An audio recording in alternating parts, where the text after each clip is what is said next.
The offseason is heating up, and we just got some serious intel from one of the most connected reporters in baseball. Bob Nightengale from USA Today sat down with the Blue Jays Today crew and dropped some bombs about Kyle Tucker, Bo Bichette, and what Toronto is really planning this winter. This isn't speculation or fans reading tea leaves.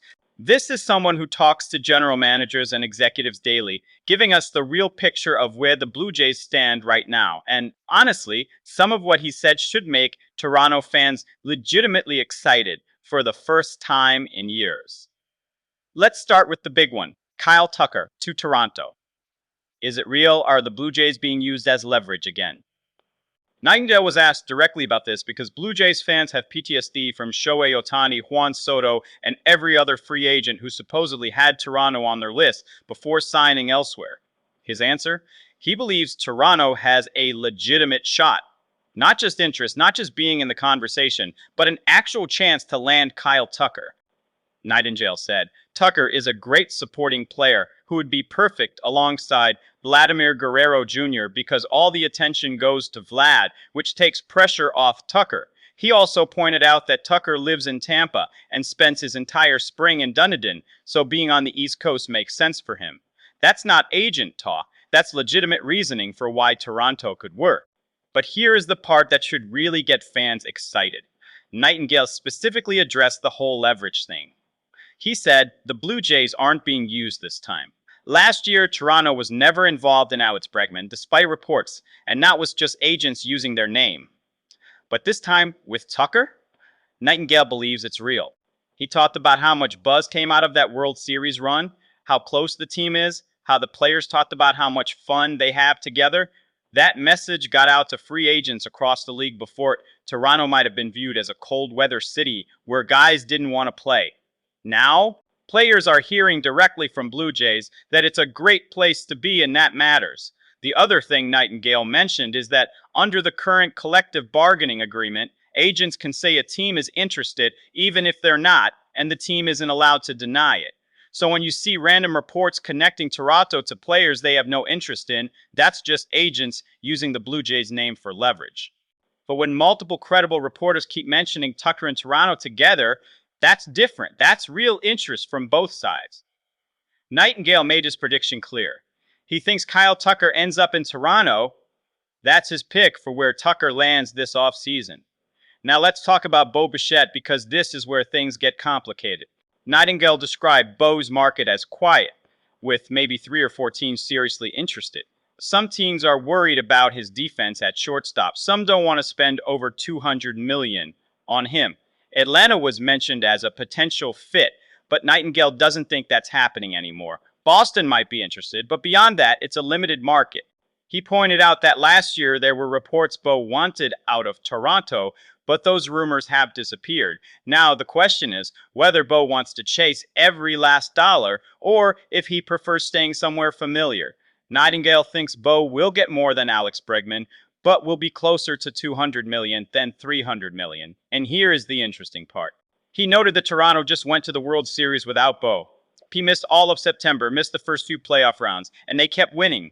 Bo came back and played in the World Series despite injury risk, which Nightengale praised as exactly the kind of mentality that goes a long way with teams. But the reality is, Toronto proved they can win without him, which changes the leverage in contract negotiations. So where does that leave the Blue Jays? Nightengale was asked if Toronto could land both Tucker and Bichette, especially given the increased revenue from their World Series run, which he estimated at around $50 million. His answer was yes, they could theoretically do both, but then they probably couldn't also go get one of the elite pitchers like Framber Valdez.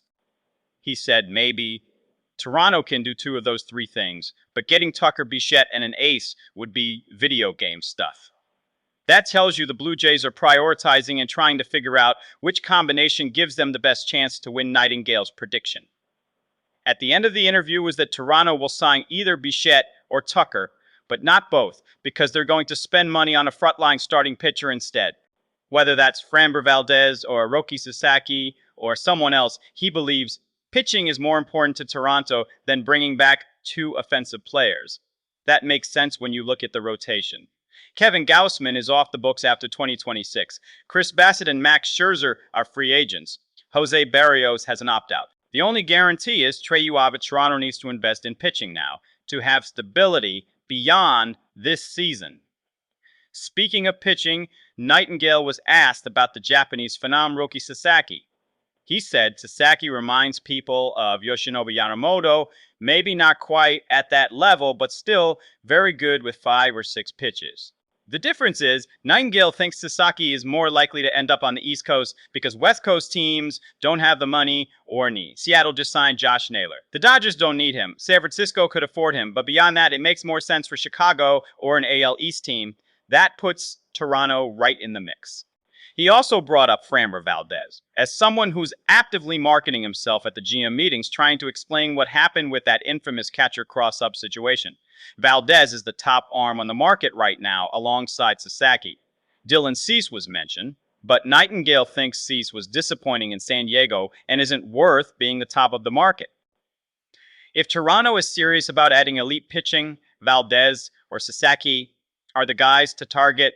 The trade market was another topic. Nightengale said there will probably be more trades than usual this offseason because there aren't many quality free agents available. He mentioned guys like Freddie Peralta from Milwaukee, who only makes $8 million and could fit into any rotation, but doesn't think Milwaukee would trade him unless they're blown away. He brought up Jacob deGrom as an interesting name.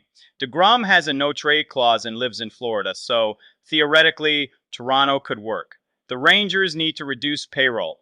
So if they eat some of deGrom's contract, that becomes interesting. Cal Quantrill and Marte from Arizona was another name mentioned as an electric second baseman who doesn't have a no-trade clause until next year. When asked about Max Scherzer returning, Nightengale said, unlikely. Scherzer didn't have a good regular season and wasn't even on the World Series roster. He thinks Toronto saves that $15 million and uses it elsewhere. But Chris Bassett, much more likely. Nightengale praised Bassett for his willingness to pitch out of the bullpen in the playoffs and his value in the clubhouse. He thinks Toronto would love to reward that unselfishness by bringing him back, possibly in a Swiss Army knife role as a sixth starter or long reliever. The Munetaka Murakami question came up too. Nightengale said unlikely for Toronto because Murakami is a big strikeout, home run guy who strikes out 40% of the time in Japan. That goes against Toronto's philosophy of putting the ball in play and making things happen. He thinks Masakaka Yoshida would be a better fit if they want a Japanese bat, someone who makes contact and plays better defense. Murakami sounds more like a Yankees or Red Sox type hitter. So what?